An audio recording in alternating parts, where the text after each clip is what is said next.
Well, today I'm going to walk you through how to sew a pull-on diaper cover using fold-over elastic for the waist and the leg openings. And I will be using a 4-gauge clear vinyl, as you can maybe not see but here. It's also called polyvinyl chloride or PVC. It smells and looks like a shower curtain. And you know, it's kind of noisy. The PVC is, frequently used for making plastic pants with.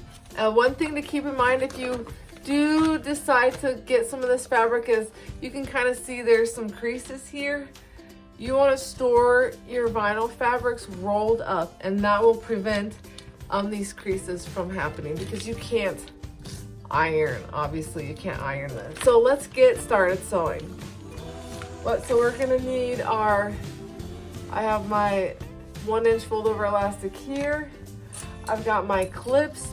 You definitely do not want to use pins on a fabric like this because once you get those holes in, they'll be there forever. The first thing we're going to do is sew the side bands together.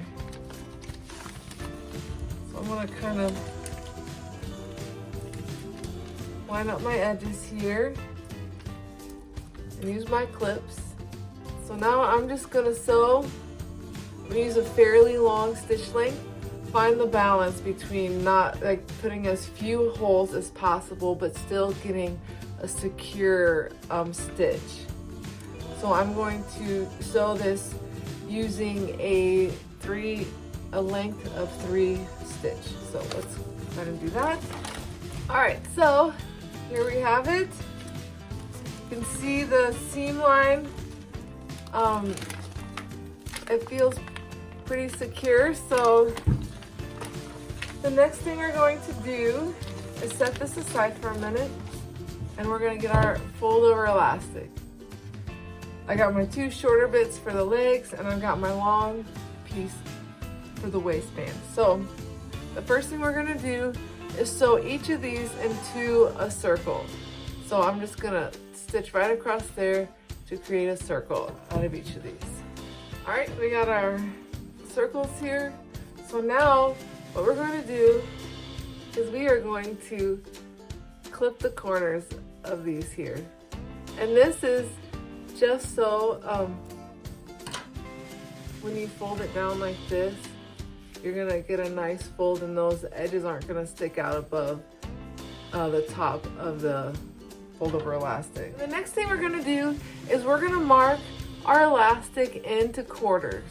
And this is so that way when you sew this onto the leg, the elastic will be evenly stretched out throughout the entire leg or waist opening. All right, so I've got those ready, and next we're going to do the same with our diaper cover. We're gonna find the quarters and we're gonna mark that. All right, so as you can see,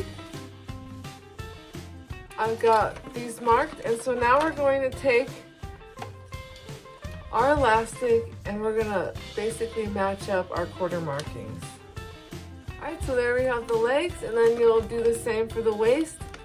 And when you stitch your fold over elastic, you're gonna use a 3-step zigzag. And essentially a 3-step zigzag, it gives you 3 stitches going up and 3 stitches going down. And it just really creates a nice, secure stitch, especially on this elastic. There we have it.